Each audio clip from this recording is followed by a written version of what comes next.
This is the Bahamas Tonight, the Northern Edition. Good evening, all. I'm Shoshina Rule. As always, it is so great to have you with us. Topping news, Labor Day is only 2 days away, and unions are gearing up for a grand showing. Last year, many workers showed up for the march and rally, and union leaders are expecting an even greater level of participation this time around. Tonight, a local union group is appealing to the public at large to be a part of the activities. Italia Hall has our top story. This coming Friday will be celebrated as Labor Day, and local unions are expected to march together in a show of unity starting in the 8 Mile Rock community. A group coming together on Wednesday expressing concern about the state of labor and encouraging members of the public to get more involved. Labor activist Lionel Morley claims that Bahamian workers are being marginalized and the labor movement does not speak with one voice. Yet he is adamant that the union plays an important role in the lives of many. It symbolizes the struggle of the past, and it speaks to us staying in the forefront and continues to fight for the cause of workers. We are the strongest and the largest force, except the church and the country, the working class, and sometimes we lose sight of that. If your mother and your father does not own the business, if you does not own a business, then that means you're part of the working class. Harrison Moultrie says Bahamians must fight for their country. For all you all, let's get up and fight, man. Fight for the future of the Bahamas. Don't sit down and sit back and expect for something to happen. You know, get up, let's march. Unity is strength, okay? Fight for your country, Bahamas. The Trade Union Congress and the National Congress of Trade Unions have organized separate marches, but union leaders are expected to support each other. Morley says he expects to see every member of the workforce take part in the event. Labor Day, we expect to see a huge gathering in 8 Mile Rock at 8 a.m. The Lovers Beach. Labor Day is not just for trade unions, it's for all workers, policemen, nurses, teachers, all and sundry. He adds that the Labor Day March will bring Bahamians together as one to fight for the workers' rights and justice. Reporting for ZNS Network News, I'm Italia Hall. Well, as trade union leaders continue their push for an increase in the minimum wage, Pastor Margot Victor of Living Water Assembly of God says she's disappointed that the country has not made any progress in this area.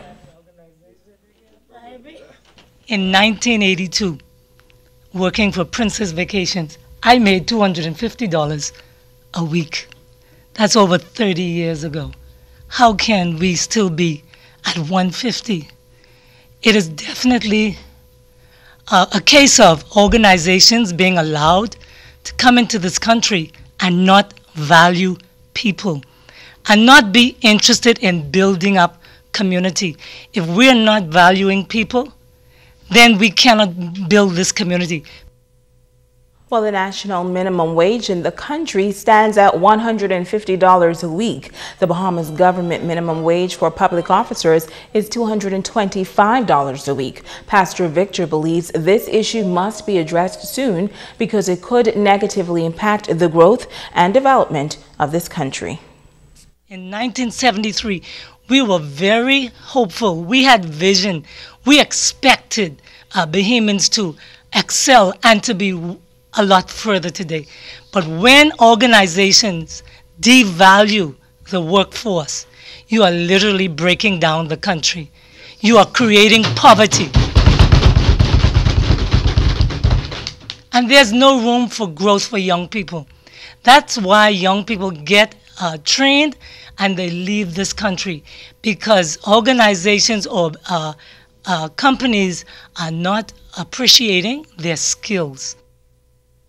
Now to news from tourism. Bahama hosts a training arm of the #1 industry, wrapping up its latest training session on Grand Bahama. Over 200 persons graduating from the program this week during a ceremony at the Grand Lucine Resort. Kimberly Mullings was there. Ministry of Tourism's Deputy Director General Ellison Tommy Thompson telling graduates that the Bahamas has to be #1 in the lucrative tourism industry. He addressed the theme, embracing training for the best years to come. So what I did was show the video of the men's 4x4 relay at the recent World Games. And brought particular attention to the third leg, where Gardner, the young fella from Morris Island, he has the potential. He did a great job. Showing the graduates that they are a very similar position. They've got the potential, but with training, they will be able to be number one and on top of the game. Thompson says he's pleased to see the integrated group of youngsters, high school seniors, and adults participating in the Bahama Host program. We've got to make sure we're attracting the best and the brightest youngsters into the business, because you can't have a number one industry and not have the best and brightest involved in it. So, we're very happy about that. And then, with the older people, the more mature people among us, part of what they're doing is to mentor the youngsters. So it's important that they understand how important training is and, bring that to the youngsters as well. It gives the people confidence to answer any questions about history, geography of the Bahamas. It also deals with customer service. It also deals with conflict resolution. So all the challenges that you come into contact with on a day-to-day basis in your job. Director of the Ministry of Tourism for Grand Bahama, Betty Bethel, pleased with the customer service-oriented training. She says those graduating have quality training like no other. We put programs in place that would prepare them to go right out on the front line of the tourism industry. And then for those who are already in the industry, we find it important to refresh their knowledge and reminders about quality customer service. Additionally, Bethel says students are taught sustainability, which is key in preserving the tourism product in the Bahamas. We teach them how to serve the customer, to not get them to just enjoy this one-time stay, but to come again. And really it comes down to the individual that our guests encounter. If they have a great experience with our service providers, with Bahamians, they will definitely come back because we are the number one product. Just under 250 students graduated in Bahama Host Session 76 through 86. Kimberly Mullings, ZNS Network News.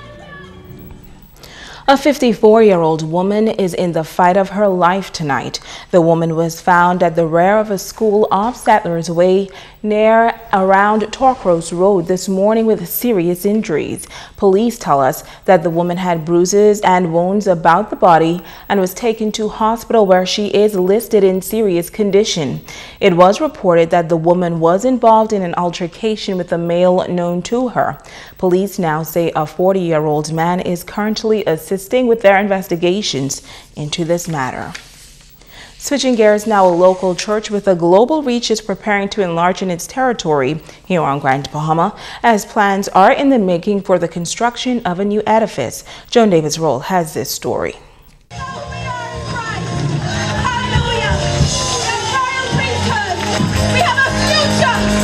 Bahama's Faith Ministry is said to be headed to a higher level.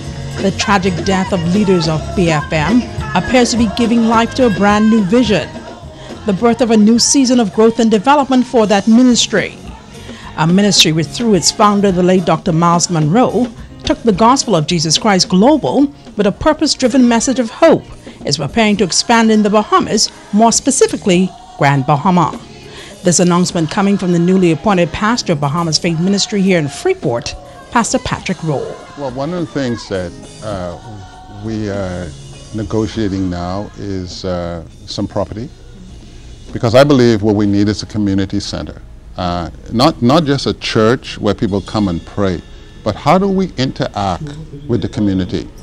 And so we're looking at some 12 acres of property, I think it is, that we've have an agreement for in principle, that hopefully by the end of the year we would have at least purchased 2 acres of those properties, and then within the next year start erecting our own building. A canal front property in the area of the new bridge under construction in East Grand Bahama has been identified for the new church. Roll says this plan for expansion comes as the church is reportedly experiencing growth by leaps and bounds. One of the things that we saw happen was immediately, and I think that sense sort of went through the entire ministry, was that the ministry has almost doubled in size.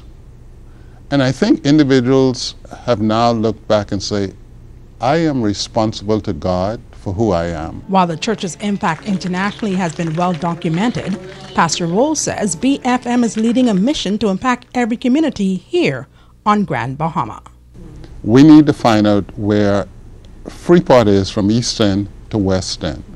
And we need to be able to say to everyone in Grand Bahama, we're not here to compete, just to complement. We're here to proclaim, to allow our congregation along with the general public to grow in the things of God. Joan Davis Roll, ZNS Network News.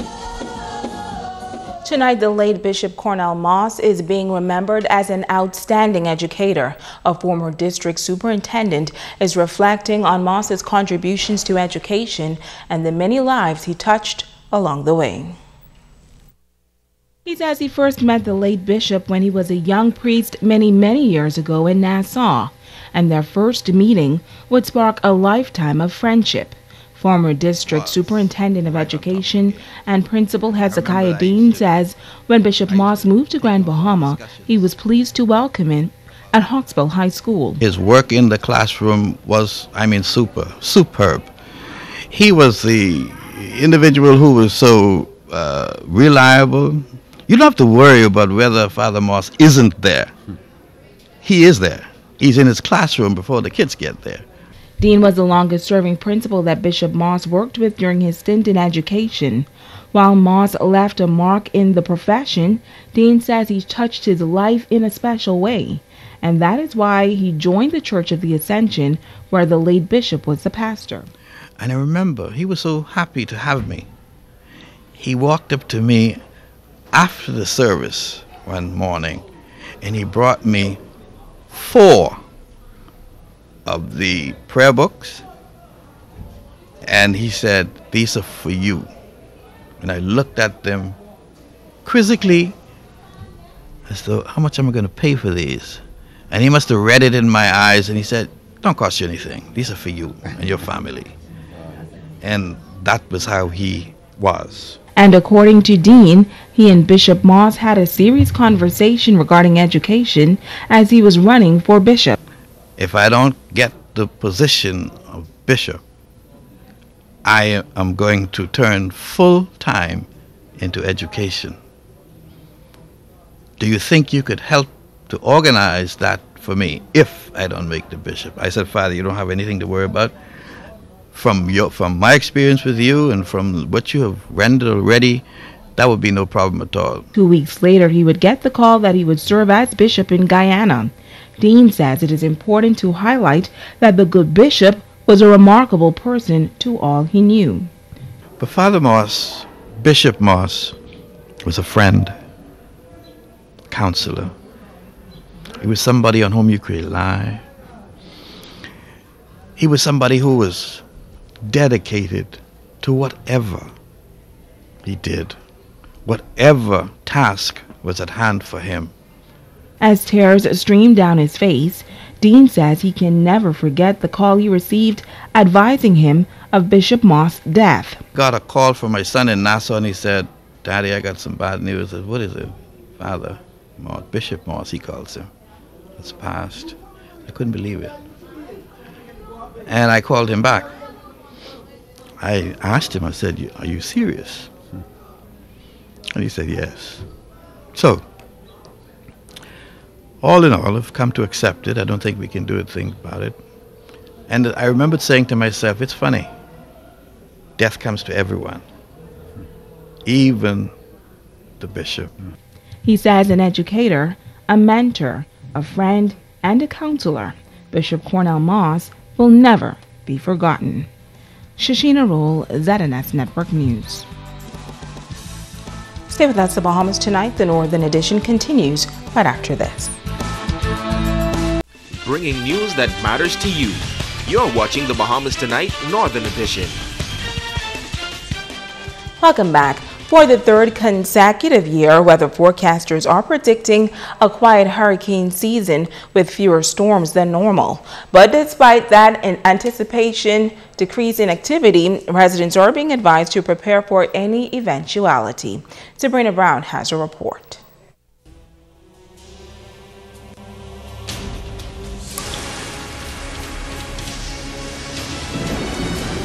Branch manager at Insurance Management James Carey says the storms of 2004 not only left behind a trail of destruction, but also a valuable lesson, and that is to always be prepared. Since that time, we consistently, every year, review our process, our planning, the availability of support in terms of personnel in the event of a hurricane direct hit, particularly in our area. We ensure the most important thing, that funding is always available to settle claims and settle them quickly and expeditiously. According to Carey, there are rules that the industry must follow once a tropical storm or hurricane has been announced. If there is a hurricane or tropical storm alert, the industry will continue to renew policies for their customers because they would have invited the renewal, but they do not take on any new policies. So if someone is uninsured, they may have a challenge finding insurance at that point. If there is a warning for a tropical storm or hurricane, then the industry ceases to do any type of business that involves hurricane cover.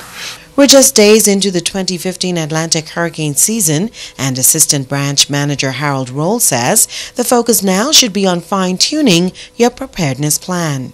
This is a crucial time that we look for every year to make sure that the consuming public is aware of all of the drawbacks that hurricanes bring forth.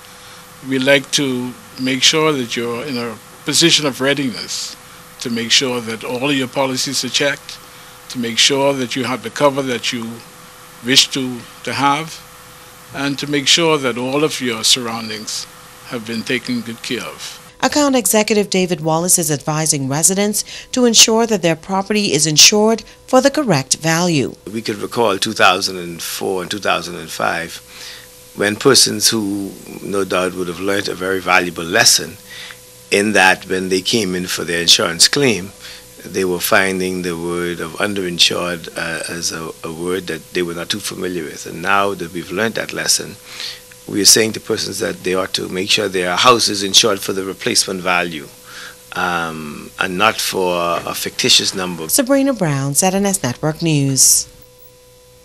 And now to our nightly feature, Ask the Doctor. Hi, and welcome to Ask the Doctor. I'm Dr. Monique Pratt. Today I would like to expand a little more on the question that KS recently emailed regarding medication compliance. There are many reasons why people are not able to take the medications as directed, such as simply forgetting, feeling that the medications they are taking are not effective or may not be working, fear of possible side effects, difficulty taking the medication, especially if it has to be injected, such as insulin or certain blood thinners, or not purchasing medications because it's too costly. If you or your family member are facing the challenge of non-compliance with taking prescribed medications, please speak to your doctor or pharmacist. Establishing a strong relationship with him or her can create an open environment where you can feel comfortable asking questions and expressing concerns about your medications. Remember, if you don't take your medications as directed, you or your loved ones could miss out on potential benefits and possibly lose protection against future illness. I'm Dr. Monique Pratt, and this has been Ask the Doctor.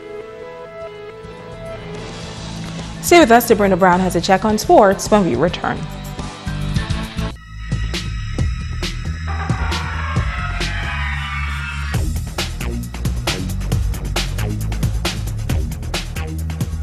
Good evening and welcome to Sports. I'm Sabrina Brown.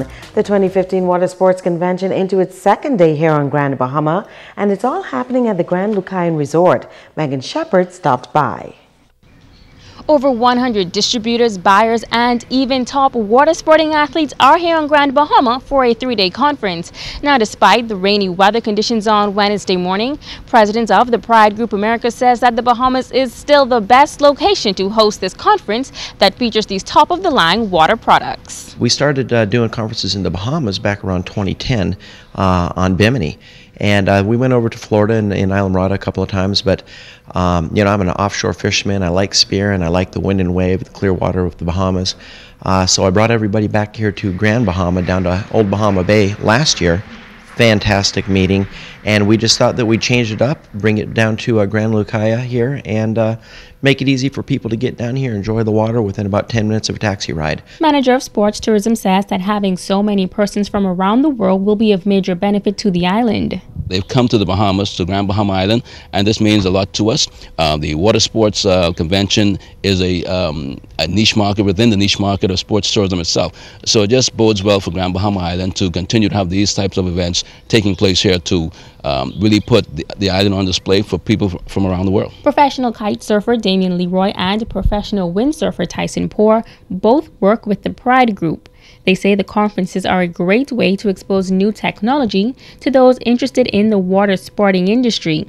This year's conference focuses on a sneak peek of products for 2016. It's a good opportunity. We have dealers that come in from over 13 different countries, so it's a big group of people that it's like a big family here. But they get to see the variety of sports: SUPs, kiting, windsurfing, windsurf sups. There's a lot to offer.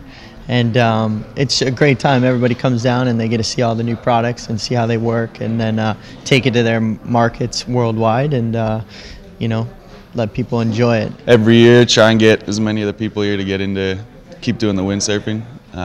Usually get the whole crew out, especially this guy the last couple of years. I've been getting him on the windsurfing equipment.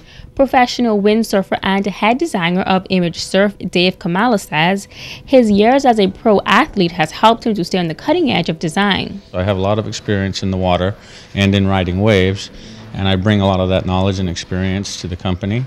And I try and make equipment that's easy to ride, easy to go out and have fun, and maximize your time and your passion for stand-up. And so that's what we focus on, is really getting people out on the water and having fun. The conference will wrap up on Thursday. Reporting for ZNS Total Sports, I'm Megan Shepard. Thanks, Megan. The Arthur Paris Mary Knapp High School soccer season completed and hardware handed out. The Lucaya International Buccaneers won the junior girls title with a 2-0 win over Tabernacle. The junior Buccaneers Isabel Law received the MVP award.